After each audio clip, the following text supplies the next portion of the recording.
Outer Core, Vassal World, number 81, Trodden. They're on a tyrant world, Verxa whispered. Her long face was flushed aqua with excitement, her copper eyes darting back and forth as she spoke. They were alone in this branch of the Evervein, but a life under the Overeyes had taught them both caution. They just appeared and started attacking a high seat. Jeplin swallowed, trying to imagine such a thing. There was always rumours of rebellion, but they were always just rumours. You might hear a story in the morning, and then hear it again that evening, with half the details mixed up along the way. But that suited Jeplin just fine. It helped pass the day by giving him something to think about between shooting vamp spikes into the ground. There wasn't much else to talk about when everything else stayed the same. Wake up, go to your spot on the Evervein, fire spikes, come back, sleep, wait to die. A good yarn kept all the trodden going. Let them pretend that tomorrow might be a bit different than today, that they might die somewhere else than the same rotten town their parents died in. And that's what made these stories dangerous. That's what made the lump rise up in his throat whenever Verxa settled in beside him and leaned in with word of the strange newcomers to the tyrant's domain. The humans. Stories about humans were stories about hope. Some of the details might change, same as the other rumours that had come before, but one thing always was the same. The humans fought, and they won. Blasphemy. Heresy of the highest order. Such a thing was not possible. The tyrants could not be fought. They certainly could not be beaten. Not by anything. Not since forever. But the stories were true. All of the Trodden knew it. They knew it because the Overeyes cared about these stories. Before, they had tolerated the little fables Trodden spoke to one another between spikes, had viewed them as an annoyance, and nothing more. They felt differently about the stories with humans in them. Just yesterday they had sliced the tongue out of one Trodden for speaking about them. They'd also cut off the ears of the free Trodden who had listened to the tale. The punishment, excessive by even the Overeye standards, was confirmation enough of the stories. The Overeyes didn't care about the lies. They cared about truths. Jeplin glanced around once, gold eyes trying to pierce down the dark corridor connecting them to the central shaft of the ether mine. He leaned closer to Vexra. A high seat? That's suicide. That's what they said. Who said? Hoxo, Verxa said, flinching slightly as she said the name. Jeplin was no friend of Hoxo, not since he'd moved in on Jeplin's proven vein with his cronies, forcing Jeplin to head down shaft. What are you doing talking to him? Jeplin spat the last word, punctuating his distaste. He was brought into the Overeyes because of his find. My find, Jeplin said. Yes, well, he was told to go up, but they kept him outside. He heard them talking, said they were nervous because the humans had found a way through the barrier and were in the core, Verxa said. Jeplin snorted. Hoxo is the biggest liar I've to ever spike thump. No way a bunch of Overeyes let something like that slip in front of a dirtworm. He said the humans are winning because they combined the crafts, Verxa said. There was no response from Jeplin, no quick quip, no biting retort at Hoxo's many deficiencies. Instead he sat in stunned silence, his mouth slightly ajar as he stared at Verxa. That's heresy. They'll burn in the dark for 1,000 deaths. Mechcraft and Magicraft. Together. Verxa shook her head. Just saying it was disconcerting, and she had had hours to get her head around the idea. Some of their machines even use ether. That's what Hoxo said. Use ether? Jeplin looked horrified. They'll taint it. I don't think the humans care about that, Jeb. Then what do they care about? I think they care about winning, Verxa said before turning away. We better get back to it. She held up the wand in her hand and waved it back and forth over the wall in front of her. Suddenly, the tip shone a bright blue. She squeezed the wand and squinted her eyes as she thrust the wand forward. Sangthorn, she explained. A long spike of blue discharged from the wand and impacted the wall in front of her. A loud clap sounded out, and then a spiderweb of cracks began to appear as the spike drilled its way inward, searching for the ether vein, hidden behind the wall. Jeplin watched her mutely, his mind on these distant gods, wondering when they might reach Trodden. Core, Tyrant World, High Seat of Septius. Lieutenant Duncan Mazer ejected the mana cartridge from his rune suit, and it fell to the ground with a dull thunk, a thin stream of azure smokes rising up from the empty container. He motioned to the lumbering man behind him. Hazel, gonna need 4 pots, I think. Too big, too small. Hazel, the quartermaster, scooted forward, the massive apparatus of his supply armor making it difficult to maneuver in the hallway. Duncan would have preferred to leave the freight train back at the station, but this rat's nest was too big to take on without resupply. As the lumbering behemoth approached, the thick plates of rune steel began to retract, revealing row upon row of glowing blue cartridges within. Each of the cartridges was connected to an umbilical plug leading back into the supply armor.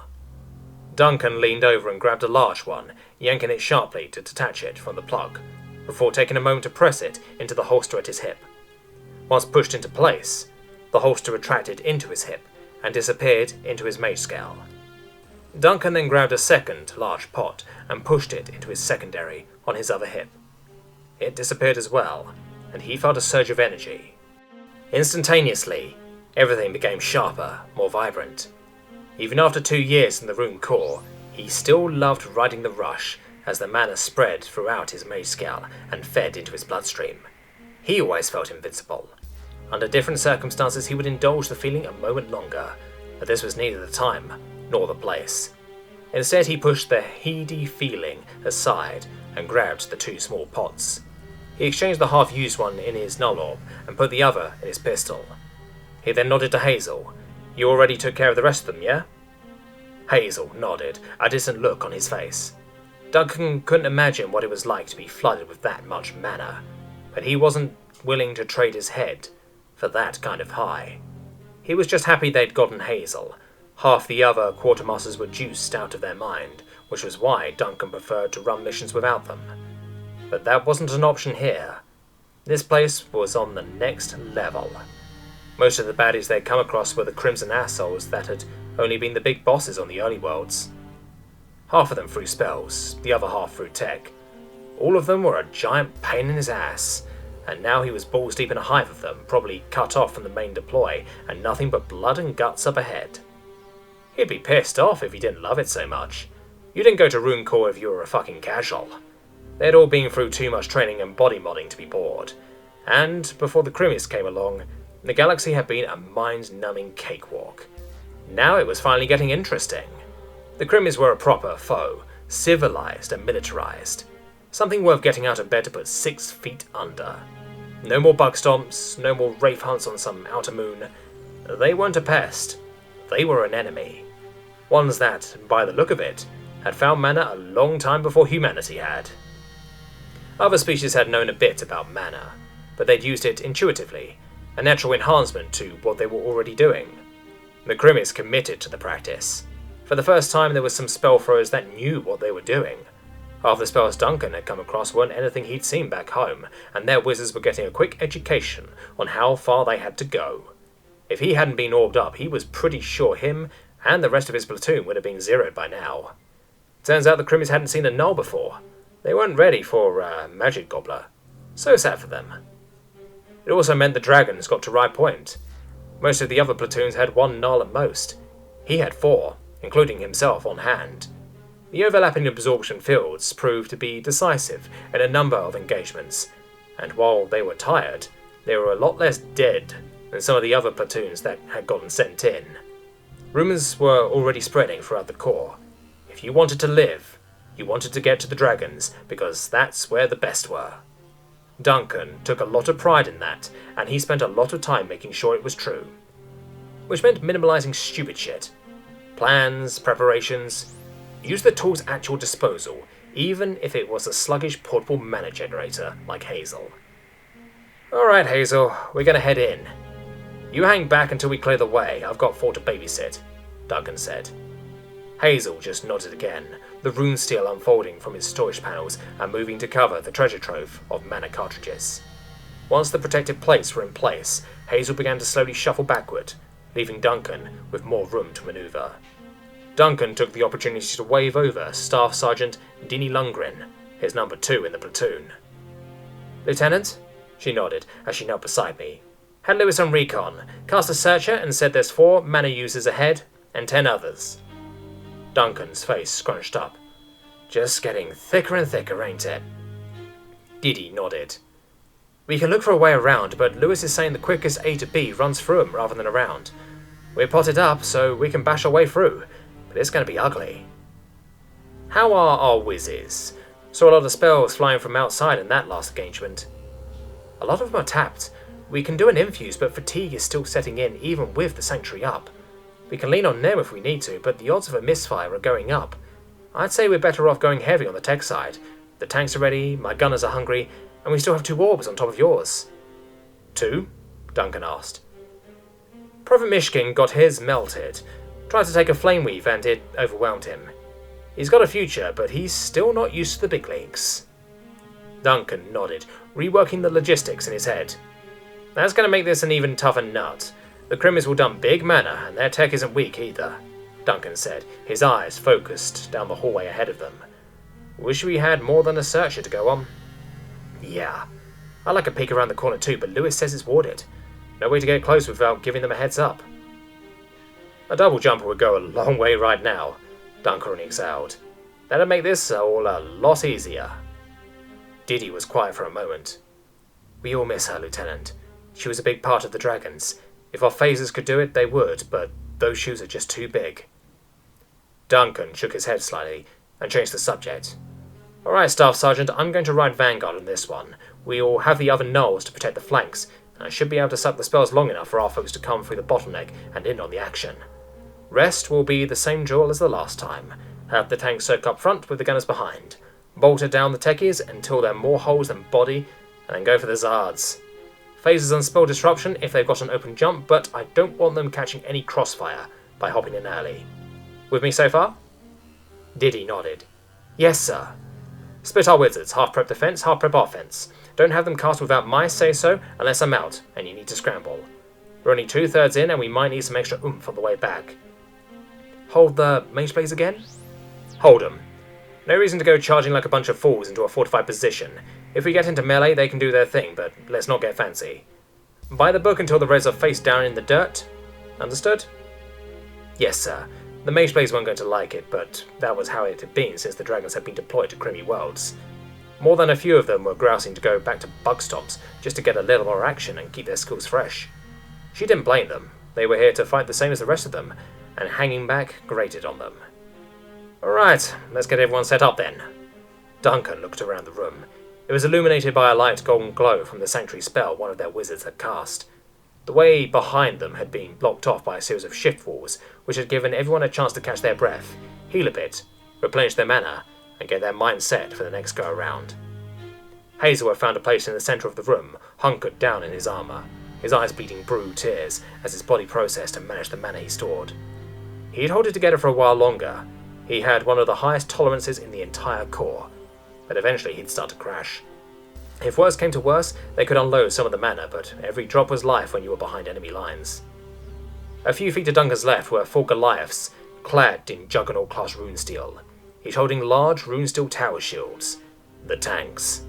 All 4 had been genetically structured for their role, one of the benefits of going Runecore, and they stood taller, broader, and thicker than any natural-formed man would. Duncan also assumed their sacks were 3 times the normal size for the hell they put themselves through. They were the ones who stood on the front lines, holding their shields and taking the full brunt of whatever the enemy decided to throw at them that day. Highest mortality rate in the Corps behind the phasers, and the phasers were borderline suicidal. Duncan stood and thumped the back of the nearest tank, a private named Jason Adams. Even though Private Adams was sitting, his back was still level with Duncan's chest. You ready, Private? Adams turned slightly and looked at the lieutenant. Yes, sir. Just getting Shirley all shine for the dance. One hand was lovingly rubbing a rag up and down the front of the shield, while the other held the grip on the back side, which was covered in pulsing etchings. "Hope you don't mind me playing third wheel with you and Shirley there. I'm afraid my face doesn't have the same defense rating as she does," Duncan said, a smile coming to his face which Adams returned. Unlike the tank's thick plates of rune steel, Duncan's rune suit was made of overlapping links of mage scale, which was considerably less effective against ballistic assault. And Null couldn't do their job if they were in rune steel, a fact Duncan was secretly happy about. He'd already been gene spliced enough without taking on the bone structure and muscle density body mods needed to wear the rune steel. He'd like to be at least partially human at the end of all this. After a few more words of encouragement, Duncan checked in with his other sergeants, going over the plan for each one of their specialist teams and then spending a few moments to spread words of encouragement around. All of them had done the Corps proud on the mission so far, and he was sure they would continue to do the same in the fight to come.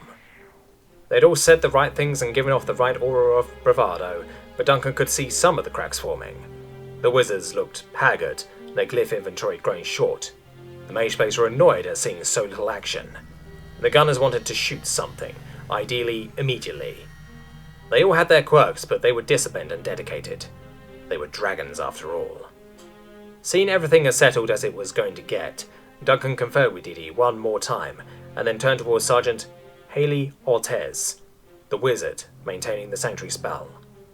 "Alright, Sergeant, let's get back to reality." Haley nodded, and then pushed up the sleeve on her mage-weave robe, revealing a series of glyphs etched into her skin. One was currently glowing. She reached out and pinched the skin with the glowing rune on top of it. She winced slightly as she pulled. The skin stretched, and then the runes separated from her skin, leaving the red rash behind. The wizard held the glowing rune in her fingers for a moment, and then raised it to her mouth and popped it in. She swallowed, and her eyes flared blue for a moment, followed immediately by the sense of calm and tranquility in their surroundings dissipating. Duncan turned on his heel, making his way towards the hallway leading toward the Crimies. "Private Adams, you and Shirley ready for our grand entrance?" Duncan nodded at the tank. "Because it's time to dance,"